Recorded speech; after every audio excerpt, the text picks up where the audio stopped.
البدع والأهواء، أهل البدع العقائدية وأهل البدع السياسية. نقول بيننا وبينكم السلف، بيننا وبينكم الكتب، كما فيقول البدع بيننا وبينكم. Bismillahirrahmanirrahim. Alhamdulillah wassalatu wassalamu ala Rasulillah wa ala alihi wa sahbihi wa man wala ma ba'd. Sebelum kita melanjutkan bacaan kita terhadap Kitabul Jami' Babul Adab, Kitabul Jami' Babul Adab dari Bulughul Maram yang disyarah oleh Syekh Al-'Alamah Abdul Aziz Ibn Abdullah Ibn Baz rahmatullah alaih. Hadis yang terakhir kita baca disetorkan terlebih dahulu yaitu hadis Abi Hurairah radhiyallahu anhu, rawi Muslim. Pada pertemuan yang telah lalu sudah kita ralat bahwasanya sahih bukan an Ali bin Abi Thalib tapi an Abi Hurairah radhiyallahu anhu, karena terkesan pada matan halaman 37 itu seakan-akan wa anhu itu an Ali. Padahal yang sahih wa anhu kembali pada sebelumnya itu an Abi Hurairah radhiyallahu anhu. Rawahu Muslim. Hadisnya pendek. Barakallahu fi, larangan kita mengawali salam kepada orang Nasara atau orang Yahud. Kalaupun kita lewat di jalan pun upayakan kita jangan ngalah, memungkinkan untuk kita yang jalan-jalan jangan diberi jalan untuk mereka. Maksudnya apa? Jangan sampai antum diremehkan oleh orang-orang Yahud dan Nasara. Kalaupun seandainya bekerja, paham ya? Kalau bisa jadi atasan, jadi atasan mereka, jangan jadi bawahan mereka. Paham ya? Kalaupun bisa, nah barakallahu tidak bisa dengan cara yang lain, mandiri kerjanya, jangan mau jadi bawahan mereka. Karena menjadi bawahan mereka kadang-kala ada semacam apa? Kadang menghina, meremehkan orang muslim enggak punya apa-apa, orang muslim miskin, orang muslim fakir, orang muslim enggak punya modal, itu ngejek-ngejek. Paham ya? Nah, barakallahu. Karena orang Yahud dan Nasara apa? Tujuan mereka yang paling utama membikin orang-orang yang berislam keluar dari agama Islam. Walan tarda ankal yahudu walan tarda ankal yahudu walan nasara hatta tattabi'a millatahum. Orang Yahud dan Nasara tidak akan pernah ridha kepada engkau wahai Muhammad sampai engkau mengikuti agama mereka. Hingga detik ini orang Yahud dan Nasara berupaya bagaimana caranya membuat orang-orang muslim itu keluar dari agamanya. Dengan cara apa? Kalau dahulu dikenal dengan apa? Kristenisasi. Kristenisasi itu membuat kampung menjadi Kristen. Yang didatangi kampung-kampung yang miskin, yang orangnya masih barakallahu fi, intinya miskin, fakir, datangilah mereka, oknum-oknum tadi itu. Dikasih bantuan minyak goreng, Indomie, beras, tepung, telur. Senang nggak kira-kira di awal permulaan? Senang, tertarik. Kalau sudah termakan hatinya, barakallahu fiik, akhirnya mereka dibagi-bagi brosur, artikel tulisan yang berbau kristenisasi. Kemudian setelah lama termakan hatinya, dia bawa ke gereja, dibaptis. Akhirnya satu kampung hampir semuanya masuk Kristen, waliyadzubillah. Allahul musta'an. Hati-hati barakallahu fiik. Mengawali salam aja enggak boleh. Kalau mereka salam assalamualaikum, salam, lebih selamatnya kita mengatakan waalaikum. Karena orang Yahud dan Nasara terdahulu itu kalau mengucapkan salam bukan assalamualaikum, tapi assamu-alaikum. Beda enggak? Beda. Kalau kita assalamualaikum, keselamatan untuk kalian. Kalau mereka enggak, assalamualaikum, kehancuran, kebinasaan untuk kalian. Makanya Rasulullah mengatakan, bagaimana jawabnya? Karena waktu itu Aisyah Ummul Mukminin waktu itu membalas dengan serupa, justru kebinasaan menimpa kalian. Maksudnya, nah barakallahu fiik, dijawab dengan laknat, tambah dilaknat lagi sama Aisyah. Rasulullah SAW menasihati, bukan itu cara jawabnya, cukup waalaikum. Paham ya? Itu semakna nukilkan seperti itu. Dan ini jawabnya waalaikum. Kebinasaan, kehancuran untuk kalian, waalaikum, justru untuk kalian. Paham ya? Jadi jawabnya waalaikum. Mafhum? Nah, mengawali tidak diperbolehkan. Yang hafal hadisnya barakallahu fiik disetorkan serentak seperti biasanya. Tafadhalu.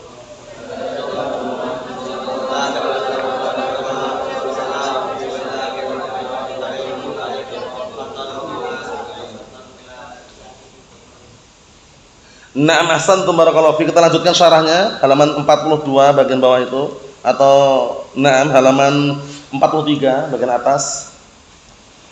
Qala syarihu asbahullah, seputar menyalami ahlu bid'ah wal ma'asi. Jadi ahlu bid'ah, pelaku bid'ah pentolannya, istilahnya syekhnya ya. Nah barakallahu fiik, atau istilahnya gurunya. Nah, apa hukumnya kita nyalami mereka itu loh? Kita lewat cuek, cari jalan lain atau salami? Dhahaba ila mujubihi jama'atun. Nah, Bahkan ada sekelompok jamaah yang lain wajib untuk menghajar. Ini kembali kemarin ya, pembahasan kemarin. Nah, kemarin sudah jelaskan amma ahlul bid'ah wal ma'asi dzahirah. Adapun pelaku bid'ah dan pelaku maksiat yang tampak, yang terang-terangan, mabuk terang-terangan, judi terang-terangan, zina terang-terangan di hadapan halayak ramai orang tahu gitu loh. Nah, apa hukumnya kita ucapkan salam buat mereka? Ya, kemarin kita bahas bahwasanya kalau modelnya seperti itu karena menampakkan kebid'ahannya, menampakkan kemaksiatannya, maka berhak untuk dihajar. Ya. Nah, ada pendapat yang lain bukan hanya berhak, wajib. Dzahaba ila wujubihi jama'atun. Ada sekelompok jamaah yang berpendapat wajib untuk menghajarnya. 43 bagian atas 5 ya. Wa qala akharun, dan yang lainnya berkata bal yata'akkad wa la yajib. Bahkan apa? Nah, barakallahu fiik, itu benar kan? Bahkan yata'akkad, ditekankan enggak wajib. Ditekankan enggak wajib. Maksudnya apa? Maksudnya nah, barakallahu fiik, menghajar mereka sangat ditekankan walaupun enggak wajib. Karena biar mereka sadar, wah ini kenapa enggak disalami, akhirnya meninggalkan bid'ahnya, meninggalkan maksiatannya. Wa sara ila hadzal ma'na Ibnu Abdul Qawi rahimahullah, dan berjalan nah sependapat dengan makna ini Al-Imam Ibnu Abdul Qawi rahimahullah fi mandumatih, pada pantun atau nah puisi beliau, haitsu qala, ketika beliau mengatakan, simak pantunnya itu, wa hijranu man abdal ma'asiya sunnatun wa qad qila in yarda'hu aujib wa akidi wa qila 'ala al-itlaqi ma dama mu'lina walakin biwajhin mukfahirin murabbadi. Artinya menghajar, man, hijran menghajarnya, menghajar itu mendiamkan, enggak menyalami, itu namanya menghajar. Paham ya? Mendiami, nah tidak menyalami, barakallahu fi, tidak apa, nah bergaul dengannya, itu menghajar namanya. Nah, kata beliau, wa hijranu man abdal ma'asiya sunnatun, dan menghajar orang yang terang-terangan, abda itu terang-terangan menampakkan, dan menghajar orang yang abda menampakkan terang-terangan al-ma'asi, perbuatan maksiat, sunnatun, adalah perkara sunnah. Wa qad qila, dan ada juga mengatakan in yarda'hu, wajib itu hukumnya sunnah, tadi sunnah ya, tapi in yarda'hu, jika nah barakallahu fi, nah untuk menghardik dia biar dia sadar, aujib akid, diwajibkan dan ditekankan. Paham belum? Hukum asalnya sunnah, tapi kalau tujuannya dengan perbuatan kita itu menghardik dia, dia sadar, perhatikan ya, dia sadar akhirnya meninggalkan, itu hukumnya wajib ditekankan lagi. Mafhum? Wakilah, ada yang mengatakan alal itlaqi madal mu'lina, secara mutlak. Dia merasa dihardik, respon atau enggak respon, dihajar secara mutlak. Kapan itu? Madama mu'lina, selama dia terang-terangan, sudah enggak disalami, enggak diajak ngobrol, enggak diajak bergaul, terang-terangan terus, mabuk-mabukan di pinggir jalan, berzina di pinggir jalan, minum berjudi di tengah-tengah jalan misalkan. Sudah terang seperti itu. Paham ya? Nah, walaki biwajhin mukfahirin murabbadi, dan juga upayakan jumpa dengan dia dengan wajah yang mukfahirin, itu wajah yang marah. Mukfahirin itu marah hatinya, dengan wajah yang marah, murabbadi, dengan wajah yang marah, enggak senang. Ini bagi siapa tadi? Ahlu bid'ah wal ma'asi. Paham ya? Jadi kalau kita bertemu ahlu bid'ah wal ma'asi, pelakunya, seniornya, bosnya, atau intinya pemimpinnya atau dai-nya, itu enggak usah senyum dah. Namanya. Nah, bila antum bisa mencari jalan yang lain, kecuali kroco-kroconya yang enggak paham cuma ikut-ikutan, itu masih bisa nih nasihati. Paham ya? Karena pelaku bid'ah, barakallahu fiik, pelaku bid'ah sudah kita lewati, itu dia meyakini kebid'ahannya itu, nah merasakan itu ibadah gitu loh. Paham ya? Enggak merasa untuk bid'ah itu ibadah. Contohnya bid'atul maulid. Bid'atul maulid yang orang memperingati maulid Nabi, itu mereka meyakini apa itu? Bid'ah atau ibadah? Ibadah. Antum tolak, antum cegah, Pak ini bid'ah Pak, antum dimarahin. Siapa bilang ini bid'ah, ini ibadah? Nah ini, karena meyakini bid'ah itu ibadah, akhirnya sulit untuk tobat. Beda dengan pelaku maksiat. Mana ada orang minum khamar, berjudi, berzina mengatakan itu ibadah? Ada enggak? Orang berjudi, minum khamar, mabuk-mabukan, ini ibadah kok, ada yang ngomong gitu? Enggak ada. Karena apa? Karena maksiat. Tapi kalau kebid'ahan, orang udah bangga dengan ibadah. Bayangkan itu. Dinasihati, ini ibadah kok, harus tinggalin mana? Maulid Nabi itu ibadah, memperingati bagaimana Rasulullah dulu dilahirkan katanya. Paham ya? Memperingati Isra Mi'raj, takbir akbar, ibadah ini. Memperingati bagaimana Rasulullah dahulu, nah barakallahu fi Isra dan Mi'raj. Allah musta'an. Meyakini perkara bid'ah ibadah, sulit untuk tobat. Makanya ada hadis atau ada barakallahu fi athar yang bunyinya Allah Ta'ala tidak akan menerima tobatnya pelaku bid'ah. Paham ya? Nah, la yaqbalullahu taubata sahibi bid'atin. Atas makna itu. Allah Ta'ala tidak menerima tobatnya pelaku bid'ah. Maksudnya bagaimana maksudnya? Karena jarang sekali orang yang melakukan bid'ah itu pelaku bid'ah ya, tobat jarang sekali. Karena meyakini bid'ahnya apa tadi? Ibadah. Sehingga sangat jarang sekali orang itu ketika sudah senang dengan bid'ahnya mengatakan itu mengatakan apa? Itu bid'ah. Pasti mengatakan itu ibadah, sehingga sulit untuk tobat. Tapi kalau tobat beneran diterima atau tidak? Diterima. Itu makna dari yang sudah kita jelaskan. Mafhum insyaallah ya? Fa dzakara al-aqwal salasah, kemudian beliau menyebutkan 3 pendapat. Al-wujub mutlaqan, wajib menghajar mutlak. Bihajri. Respon enggak respon, kena hardikan atau tidak, wajib dihajar. Perhatikan ini, wajib dihajar mutlaqan. Yang berikutnya wa tafsil. Rincian disimak itu rinciannya, wa tafsil. Sekarang rincian in kana nam yurda wajaba wa illa fala. Kalau barakallahu fik, orang tersebut yurda, merasa dihajar, dia terasa gitu, wah kenapa ya Pak anak didiamin, kenapa ya anak gak disalamin, terasa dia, oh jangan-jangan karena aku berbuat bid'ah. Nah terasa seperti itu, paham ya, maka wajib untuk wajib dihajar biar sadar gitu loh. Kalau merasa orang kan beda-beda, padahal gak ada yang cuek, dihardik, dia gak salamin, santai aja dia, cuek, gak respon wala nanggapin sama sekali. Ya kita lihat wa jazama fil awwal wa huwa annahu sunnah. Dan beliau menetapkan yang pertama bahwasanya itu adalah sunnah, li'annahu qad yahsul bihil maqsud.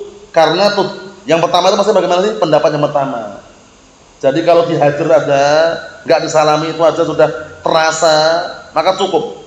Paham ya? Beliau memastikan pendapat yang pertama itu hukumnya enggak sampai wajib, itu sunnah. Kalau apa? Kalau dengan hajar itu sendiri apa sudah mendapatkan apa yang diinginkan, yaitu apa? Tobat. Wali'an Rasulullah SAW hajar as-salatah Ka'ban wa sahibai. Karena Rasulullah SAW waktu itu pernah menghajar, nggak menyalami, nggak ada ngobrol, 3 sahabat, Ka'ab bin Malik dan 2 sahabatnya yang lainnya. Paham ya? Radhiyallahu anhum. Lamma takhallafu an ghazwat Tabuk, ketika mereka tidak ikut perang Tabuk. Perhatikan ya, ketika tidak ikut perang Tabuk. Dihajar berapa hari? Berapa hari hajarnya? Sudah terlewati berapa hari? Hajar Ka'ab bin Malik 50 atau 40? 40 kan? Kurang lebihnya 40 hari dihajar. Nah, akhirnya sadar gitu loh. Paham ya? Lihat 40 hari enggak disalami wala diajak ngobrol. Nah, karena apa? Karena memang posisinya Ka'ab bin Malik dan juga 2 sahabatnya itu benar ada udzur sebenarnya. Cuman ya karena barakallahu fi tidak ikut perang tersebut, akhirnya Rasulullah SAW menghajar mereka biar sadar. Walam yahjur Abdullah bin Ubay, tapi dalam kondisi Rasulullah menghajar para sahabat tersebut yang tidak ikut perang Tabuk. Tapi kenapa Rasulullah tidak menghajar Abdullah bin Ubay bin Salul? Padahal Abdullah bin Ubay bin Salul itu raisul apa? Munafikin, pemimpinnya orang munafik, tapi tidak dihajar. Tapi ini sahabat malah dihajar. Kita lihat ini. Wa jama'atun minal munafiqin al-muttahimin. Dalam kondisi beliau tidak menghajar Abdullah bin Ubay bin Salul dan sekelompok jamaah dari kalangan orang munafikin yang tertuduh. Paham ya? Enggak menghajar. Jadi yang dihajar teman Abdullah bin Ubay bin Salul. Nah, bisa dipahami soalnya ya? Allahu musta'an. Kita lihat sini. Qala ahlul ilm, berkata ahlul ilm, innama dzaka li mura'atil maslahah syar'iyyah. Perhatikan ini, karena kenapa Rasulullah menghajar waktu itu? Dikarenakan untuk menjaga maslahah yang syar'iyyah. Akhirnya mereka rujuk kembali dan tobat, Ka'ab bin Malik dan juga 2 sahabatnya.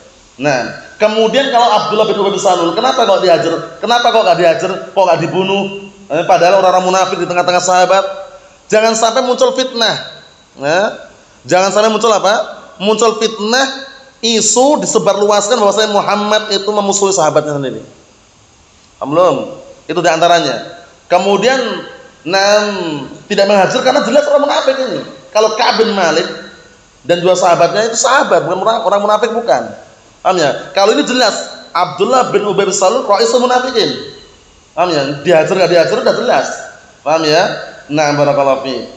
Qala ahlul ilm inna dzaka li mura'atil maslahatil syar'iyyah fa idza kanat al maslahah taqtadi 'adam al-hajr, lihat ini. Maka apabila maslahah kebaikan itu mengharuskan untuk tidak menghajar, wajibat al-mujamalah daf'al syarr, wajib untuk berbaik-baikan. Mujamalah, berbaik-baikan. Paham ya? Nah, wajib untuk berbaikan daf'al syarr, dalam rangka menolak kejelekan. Paham belum? Kalau ternyata menghajar itu malah dampaknya jelek, negatif, enggak usah dihajar. Kita baiki dia. Semoga dengan baikan tersebut apa? Dia akan sadar. Contohnya barakallahu fiik, antum punya permasalahan pribadi, jual belilah. Si fulan jualnya agak mahal harganya. Kemudian antum enggak cocok. Paham ya? Ketika lewat antum dihajar. Paham, enggak disalami. Coba untuk mengatasinya antum yang salam. Assalamualaikum. Perkara dia nanti sadar enggak sadar, lihat aja kemudian hari.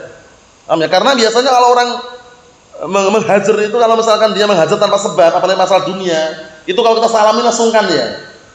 Paham ya? Nah, diamin itu assalamualaikum. Dia mikir, oh dihajar malah salami. Paham ya? Masalah dunia, kalau masalah dunia enggak boleh lebih dari 3 hari kan itu. Sebagaimana hadis yang sudah kita lewati, apa hadisnya Hasan? La yahillu ayo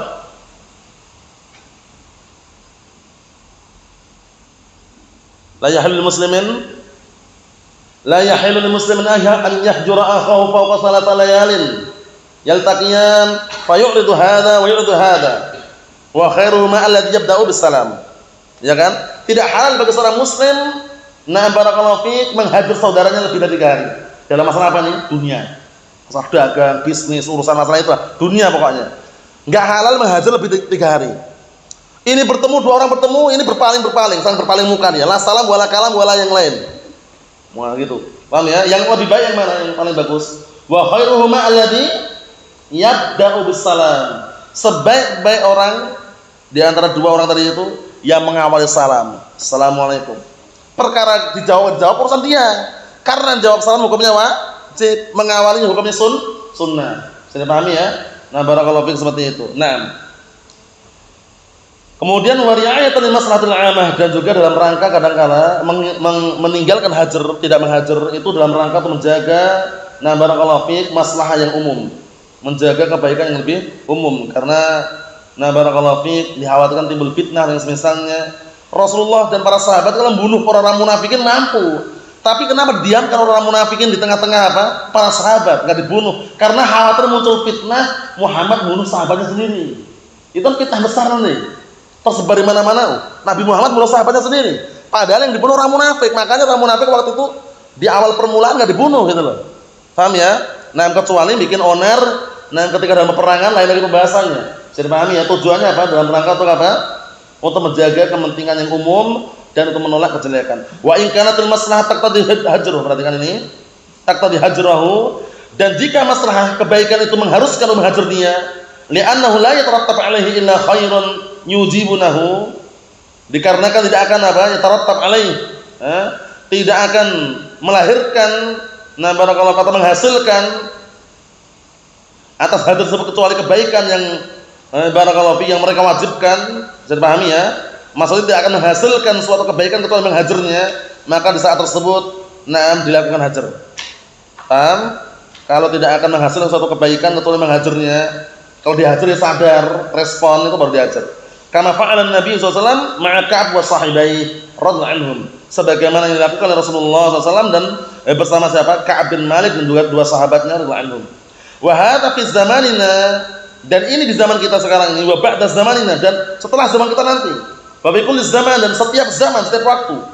Seperti ini caranya. Mura'atul maslahah islamiyah fi dzalik, yaitu menjaga kepentingan Islam dalam hal tersebut. Jadi dilihat kondisi dan keadaannya. Barakallahu fiik. Naam. Wallahu a'lam bissawab. Ini kita ambil dan juga kita jelaskan. Adapun yang berikutnya insyaallah pada pertemuan yang akan datang, hadis yang masyhur, yang ma'ruf, yang barakallahu fiik antum semuanya sudah pernah mendengarnya dan juga pernah menghafalnya. Itu hadis yang akan datang adalah hadis seputar apa? Seputar menjawab bersin. Barakallahu fiik, menjawab bersin dan juga mendoakan orang yang bersin. Bagaimana dan apa hukumnya? Allah a'lam bissawab. Nasallahu alaihi wasallam. Alhamdulillahirabbil alamin.